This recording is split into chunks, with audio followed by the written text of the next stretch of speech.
The gravity-resisted test for capital extension begins with a patient prone with their head off the end of the table and arms at their sides. One hand of the therapist provides resistance over the occiput, while the other is placed beneath the overhanging head, prepared to support the head should it give way with resistance. Resistance is applied directly opposite to the movement of the head. The patient extends their head by tilting their chin upward in a nodding motion, in such a way that the cervical spine is not extended.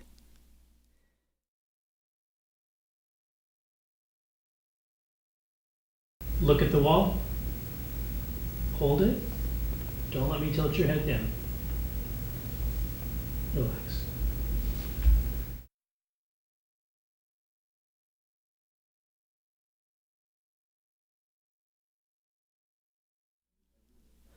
When performing the test for Grade 3 capital extension, the patient is positioned similarly, except the therapist maintains support under the patient's head in case the muscles fail to hold the position.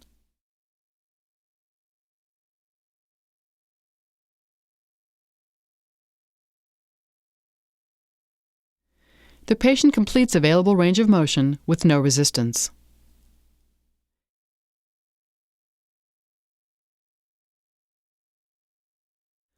The capital extension strength test for grades 2 and below begins with the patient supine, with their head on the table and arms at their sides. Side lying is not recommended for any of the tests of the neck for grades 2 and below, because of difficulties associated with supporting the head without inadvertently assisting the motion. The therapist supports the patient's head with two hands under the occiput. Fingers should be placed at the base of the occiput, lateral to the vertebral column, to palpate the capital extensors. The head may be slightly lifted off the table to reduce friction.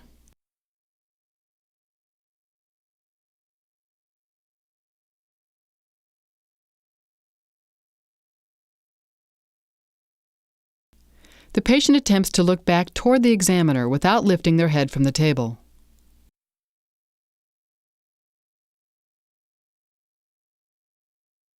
Look back at me. Don't lift your head. And relax.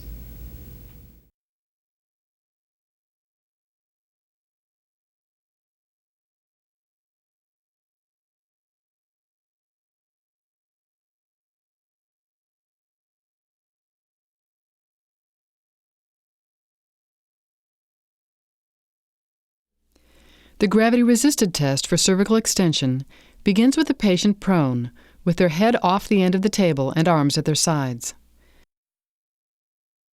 The therapist stands next to the patient's head with one hand placed over the parieto-occipital area for resistance. The other hand is placed below the chin, ready to catch the head if it gives way suddenly during resistance.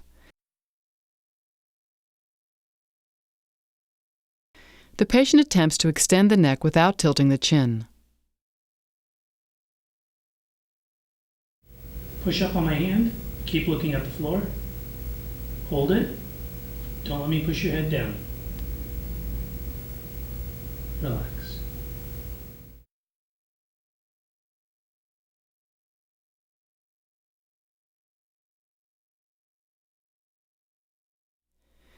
To begin the test for Grade 3 cervical extension, the patient is positioned similarly, except the therapist's hand is under the patient's forehead.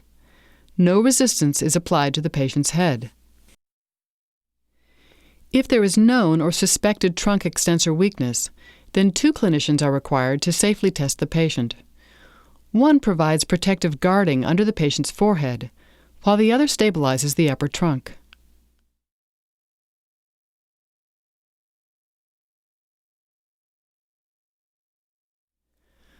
To begin the gravity-minimized test for cervical extension, the patient is supine, with their head fully supported by the table and arms at their sides.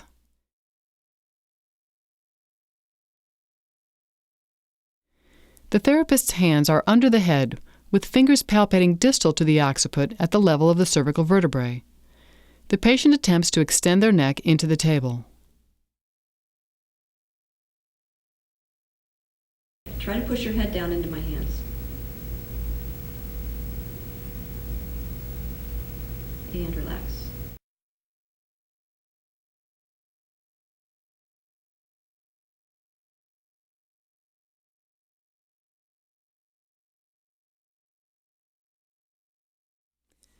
The gravity-resisted test for combined capital and cervical neck extension is initiated with the patient prone, with their head off the end of the table and arms at their sides. The therapist places one hand over the parieto-occipital area for resistance, and the other below the chin, ready to catch the head if the muscles give way during the muscle test. The patient extends their head and neck through available range of motion by lifting their head and looking up. The therapist applies downward and forward resistance. Lift your head and look at the ceiling. Hold it. Don't let me push down. And relax.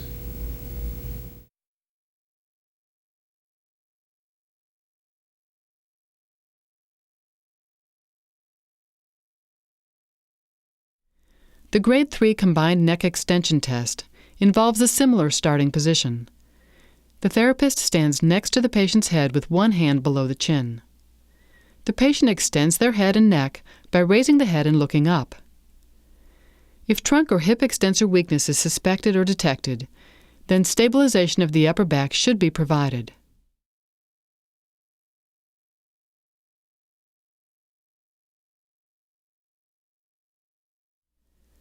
The gravity minimized test for combined neck extension is initiated with the patient prone with their head fully supported on the table and arms at their sides. The therapist palpates the cervical region and base of the occiput while the patient attempts to raise their head and look up. Try to raise your head off the table and look at the ceiling. Relax.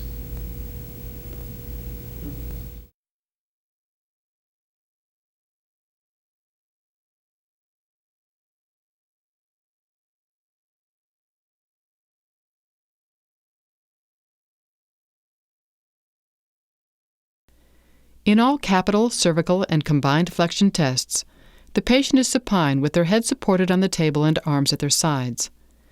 For the gravity-resisted test for capital flexion, the therapist cups both hands under the mandible to give resistance in an upward and backward direction. The patient tucks their chin into their neck without raising their head from the table. No motion should occur at the cervical spine, as this maneuver focuses on the downward motion of nodding.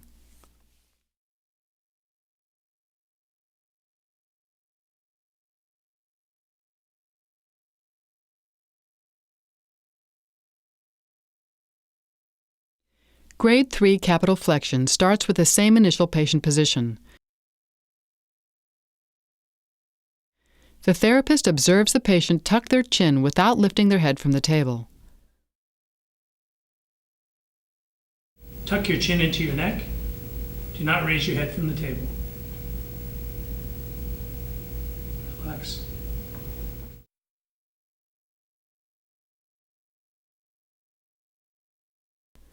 For the gravity minimized test of capital flexion, the patient attempts to tuck their chin.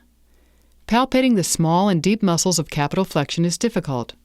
The therapist can palpate the sternocleidomastoid to ensure that it is not contributing to the observed motion. Only light pressure should be used when palpating the anterior neck region.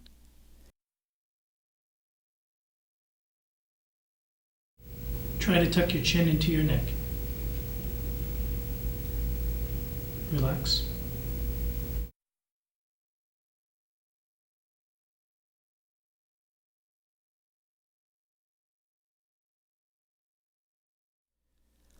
All cervical flexion tests begin with the patient supine, head supported on the table, and arms at their side.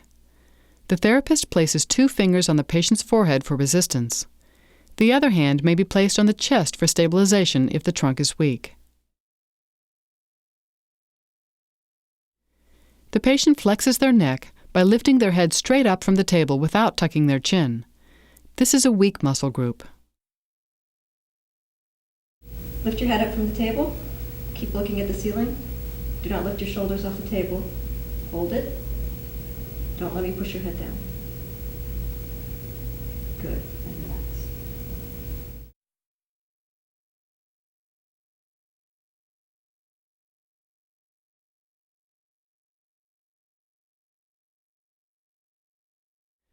During the Grade 3 test of cervical flexion, the therapist applies no resistance. The patient flexes their neck while keeping their eyes on the ceiling.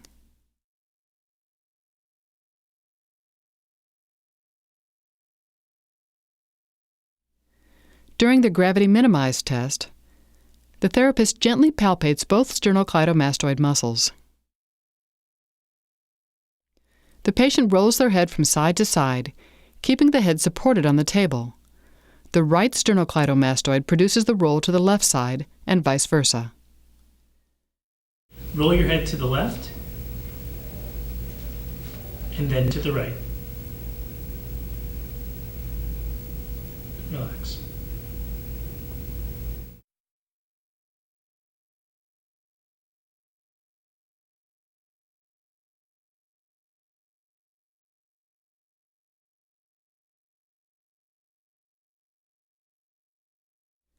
To begin the gravity-resisted test for cervical flexion, the therapist places one hand on the forehead of the patient to give resistance.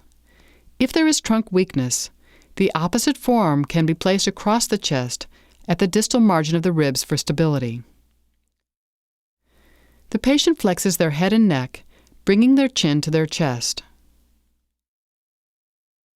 Bring your head up until your chin is on your chest. Don't raise your shoulders. Hold it. Don't let me push it down. Relax.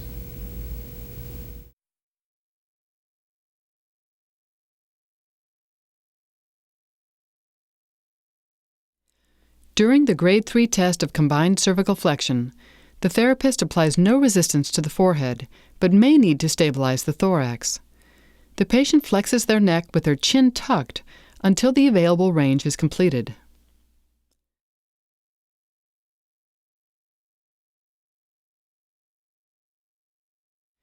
Throughout the gravity minimized test for combined cervical flexion, the therapist uses both index fingers to gently palpate the sternocleidomastoid muscles bilaterally.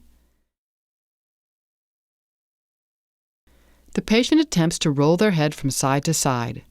The sternocleidomastoid on one side rotates the head to the opposite side. Most of the capital flexors rotate the head to the same side. Try to roll your head to the right, and then back and all the way to the left. And relax.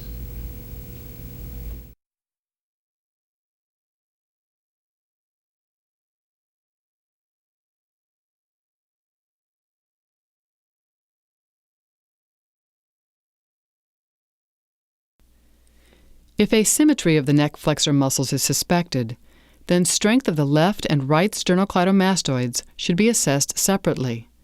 The patient is positioned supine with their head supported on the table. To test the left sternocleidomastoid, the head is turned to the right. The therapist places one hand over the temporal area above the ear for resistance.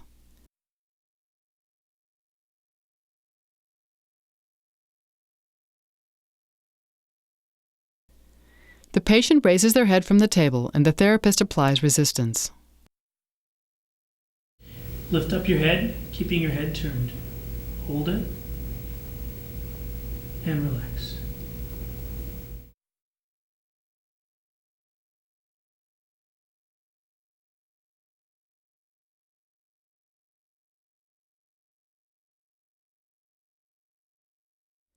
When focusing on a single sternocleidomastoid muscle for grades 2 and below, the patient starts supine with their head supported on the table. The therapist uses their index fingers to palpate the sternocleidomastoid.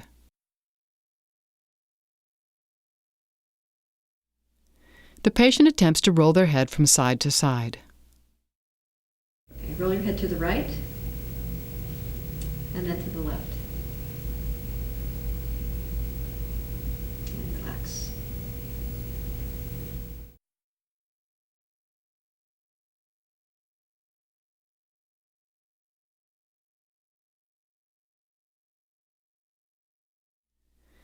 The gravity-resisted test for cervical rotation is initiated with the patient supine and their cervical spine in neutral flexion and extension.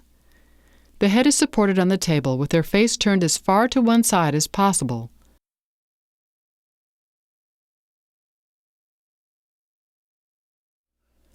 The patient rotates their head to neutral.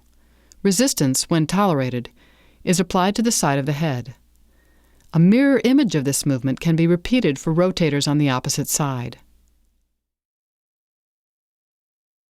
Turn your head and face the ceiling. Hold it. Do not let me turn your head back. And relax.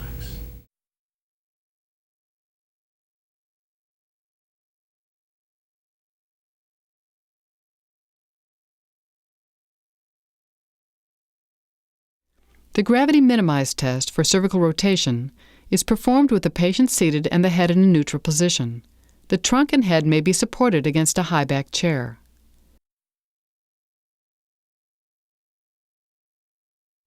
The patient tries to rotate the head from side to side, keeping the neck in neutral, that is, the chin is neither up nor down.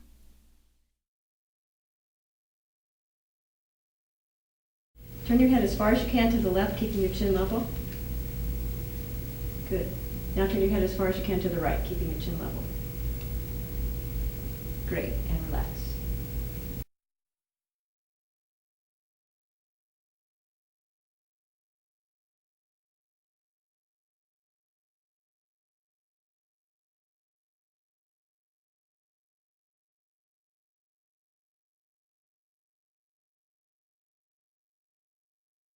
Go ahead and turn your head to your right. Now you know the motion. Go ahead and lift up for me again, the same way. Okay, and relax.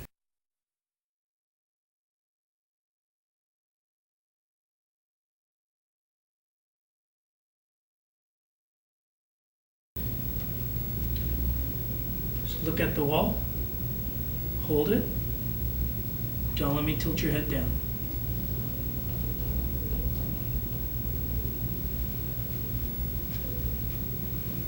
Okay.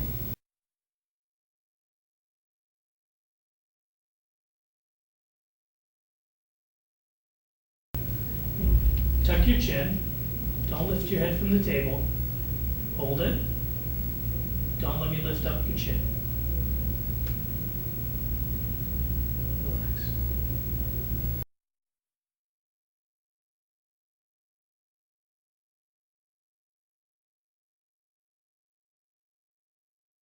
Lift your head from the table. Keep looking at the ceiling. Do not lift your shoulders. And hold it. And relax.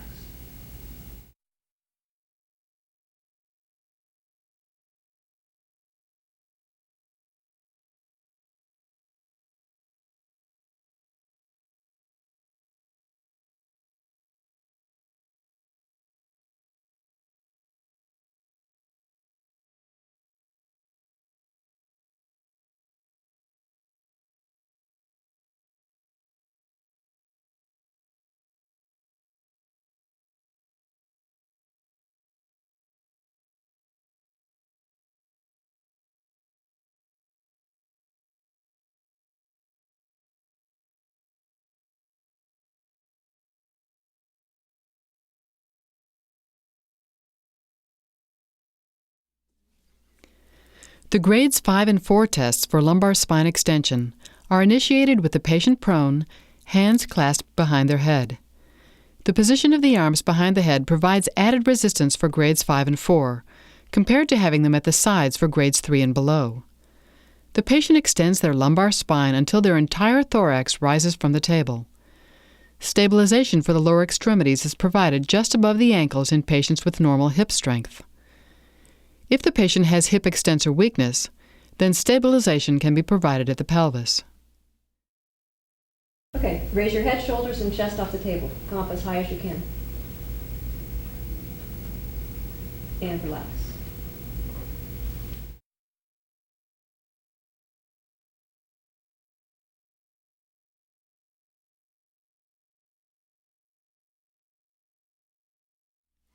The grades 5 and 4 tests for thoracic spine extension begin with the patient prone with their head and upper trunk hanging off the table from about the nipple line. The hands are grasped together behind their head. The therapist stabilizes the patient's lower limbs at the ankle. The patient extends their thoracic spine to the horizontal. Raise your head, shoulders, and chest to table level. and relax.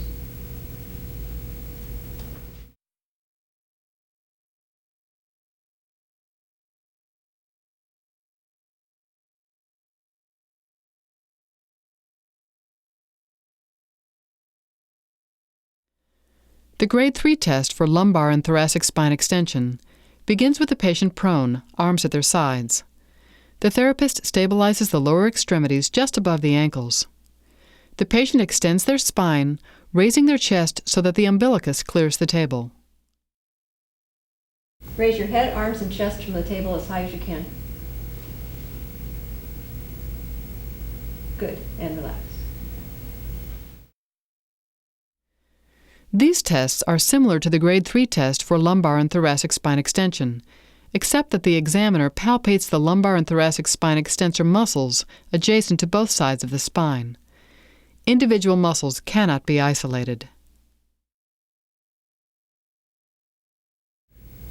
Raise your head, arms, and chest from the table as high as you can. Relax.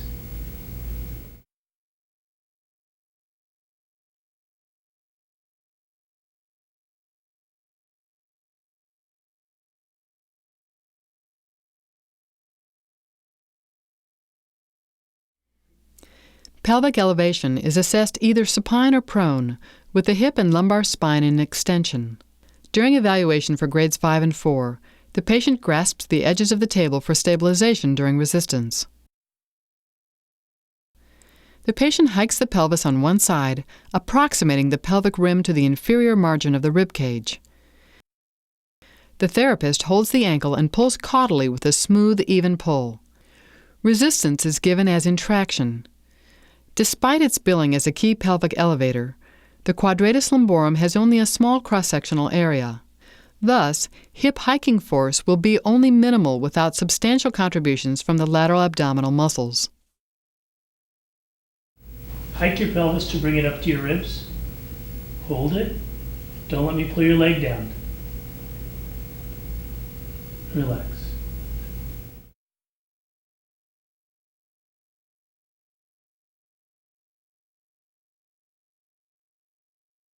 The pelvic elevation test position for grades 3 and 2 is similar to that described for grades 5 and 4, except the support provided to the leg differs. While one hand of the therapist supports the leg just above the ankle, the other hand is under the knee, so the limb is slightly off the table to decrease friction. The patient hikes the pelvis unilaterally to bring the rim of the pelvis closer to the inferior ribs. Bring your pelvis up to your ribs. And relax.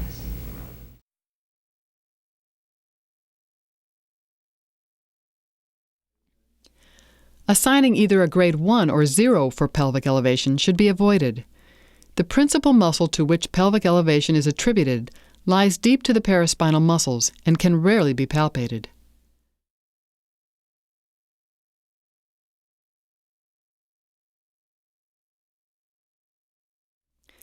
Tests for neck flexion should precede tests for trunk flexion to permit allowances for neck weakness, should it exist, and for support to be provided as required. The Grade 5 test for trunk flexion begins with the patient supine, hands clasped behind their head. For a patient with no other muscle weakness, the therapist does not need to touch the patient. If the patient has weak hip flexors, the therapist should stabilize the pelvis. The patient flexes the trunk through their available range. A curl-up is emphasized, with the trunk curling until the scapulae clear the table. The therapist should determine whether the scapulae clear the table during the test. Tuck your chin and bring your head, shoulders, and arms up off the table, as in a sit-up.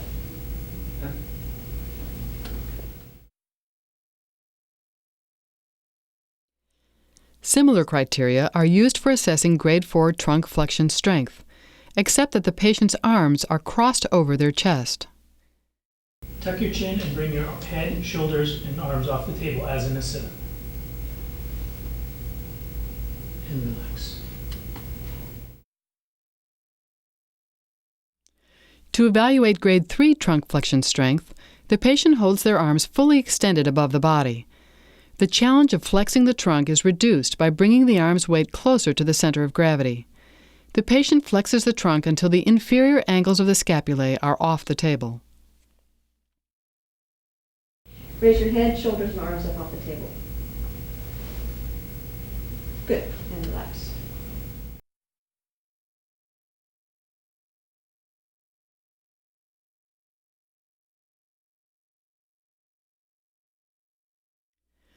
When testing trunk flexion for grades 2 and below, the patient is supine, arms at their sides, knees flexed, and feet flat on the table. The flexed knee posture reduces any potential contribution of the hip flexors to the test motion. The therapist's fingers palpate the rectus abdominis at the midline of the thorax over the linea alba.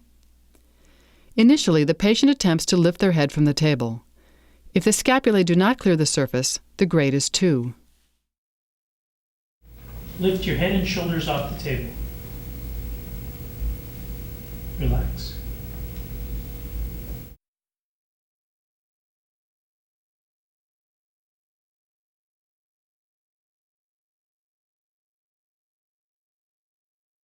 If the patient cannot lift their head, then the assisted forward lean maneuver is used. The examiner cradles the upper trunk and head and asks the patient to lean forward. If there is depression of the rib cage, the grade is 2. If there is no depression of the rib cage, but a visible or palpable contraction occurs, a grade 1 is assigned. Please lean forward. And relax.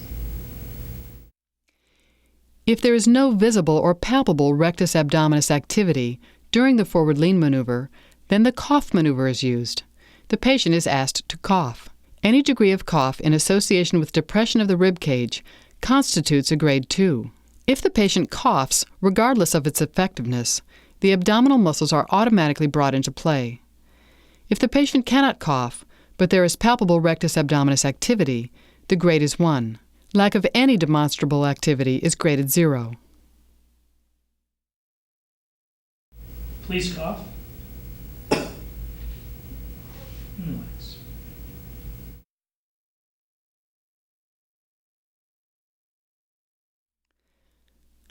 The grade 5 test for trunk rotation begins with the patient supine, hands clasped behind their head.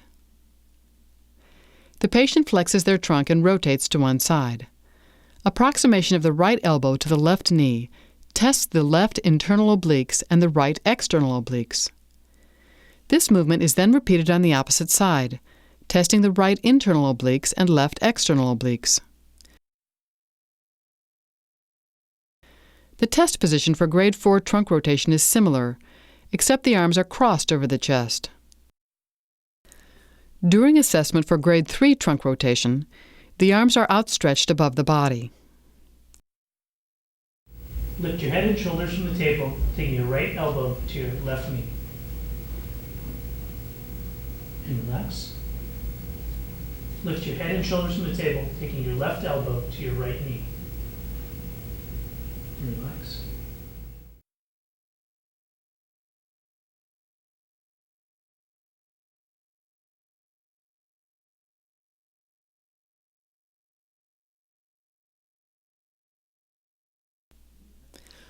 When testing grade 2 trunk rotation, the patient is supine with arms outstretched above their body. As the patient attempts to raise their body and turn toward the left, the therapist palpates the left internal obliques and right external obliques. This process is then mirrored for assessing rotation to the right. Lift your head and reach toward your right knee. And relax.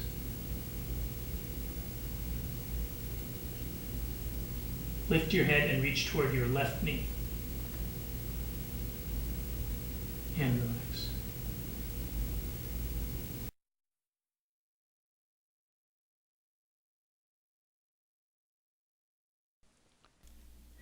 The test for grades 1 and 0 trunk rotation is initiated with the patient supine, arms at their sides, hips flexed and feet flat on the table. The therapist assists in slightly raising the patient's head and shoulders and turning to one side. Normally, the abdominal muscles stabilize the trunk when the head is lifted. When the abdominals are weak, the supported head permits the patient to bring in abdominal muscle activity without having to overcome the entire weight of the head. As with other tests for trunk rotation, this process should be mirrored for the opposite side.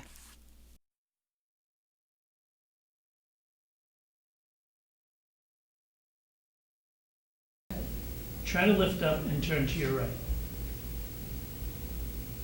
And relax.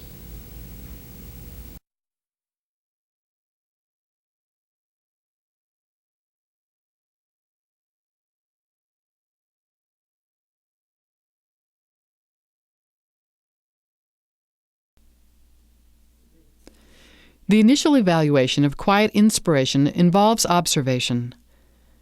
Epigastric rise and flaring of the lower margin of the rib cage during inspiration indicates that the diaphragm is active.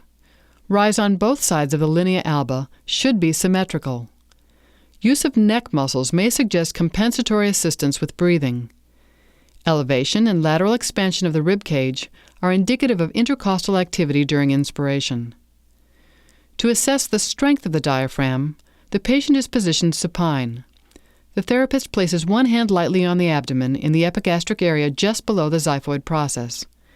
The patient inhales with maximal effort and then holds the maximal inspiration against the downward force provided by the examiner's hand. Take a deep breath, as much as you can. Hold it. Push against my hand. Don't let me push you down. And relax.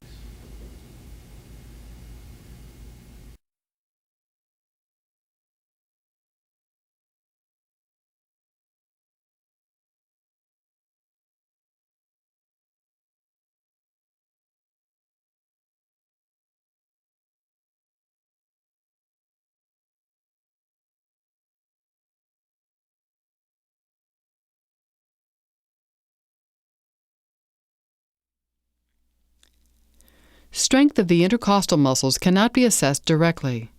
An indirect method measures the difference in magnitude of chest girth between maximal inspiration and full expiration. The patient is positioned supine on a firm surface with arms at their side. A tape measure is placed lightly around the thorax at the level of the xiphoid. The patient holds maximal inspiration for measurement and then holds maximal expiration for a second measurement. The difference between the two measurements is recorded as chest expansion. Normal chest expansion is 5 to 6.5 centimeters.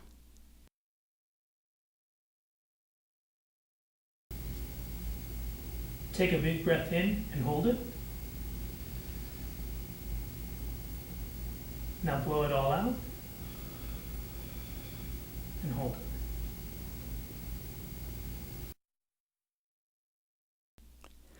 Coughing is often used as the clinical test for forced expiration. An effective cough requires use of all muscles of active expiration. In contrast, quiet expiration is the passive relaxation of the muscles of inspiration. Other factors, besides the strength of the expiratory muscles, may reduce the effectiveness of a cough, including inadequate laryngeal control and a low vital capacity. A cough is graded as functional, weak functional, non-functional, or zero. Please cough.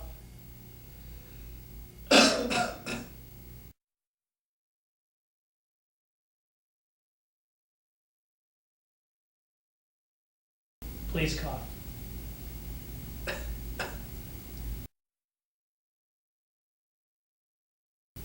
Please cough.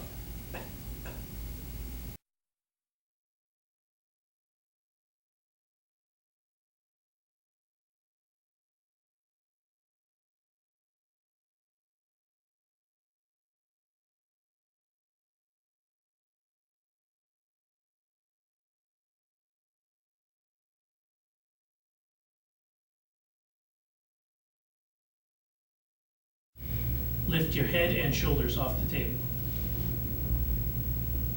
Relax.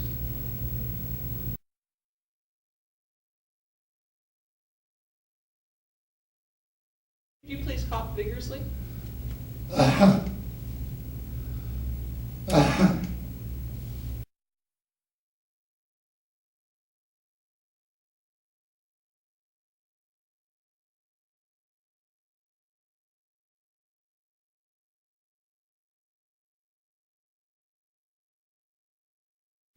can you take your arms, stretch them out here for me, so right out in front of you like that. And I want you to reach with both hands over toward this knee and lift your shoulders up a little bit off the table as you do. Can you do that? Okay, do that for me. Reach over with your hands. Good. And come on back down. That's very good. Okay. I'd like you to try it, putting your arms crossed up over, hands right up here, and relax your elbows down. Okay, this elbow is going to reach down toward this knee. Okay? So can you lift your head and shoulders up off the table and reach down toward that knee? Good. Come on back down.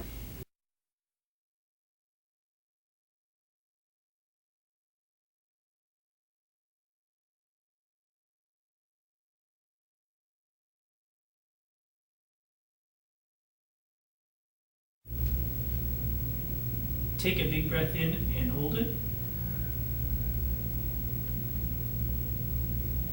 Now blow it all out.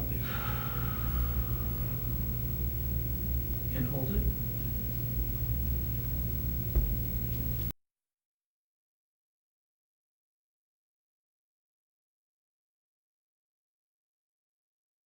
So can I have you put your hands behind your head for me? Good, and just let your elbows rest, relax as far down as they'll go. You don't have to force them down, but is that okay lying there like that? Yes. Okay. What I'd like you to try to do is to tuck your chin and bring your head, shoulders, and arms up off the table, like you're going to do a sit-up. Good, and come on back down. I'm going to have you just bring your hands right up here, and then let your elbows relax. There you go. And I want you to try the same thing. Tuck your chin and lift your head and shoulders and arms up off the table like you're doing a sit-up. Good, and come on back down. All right. And that time he almost cleared his scapula, but not quite. But you're just going to reach with your hands down towards your knees and lift your head and shoulders right up off the table for me, like a sit-up. Great, and come on back down. And that time he cleared easily.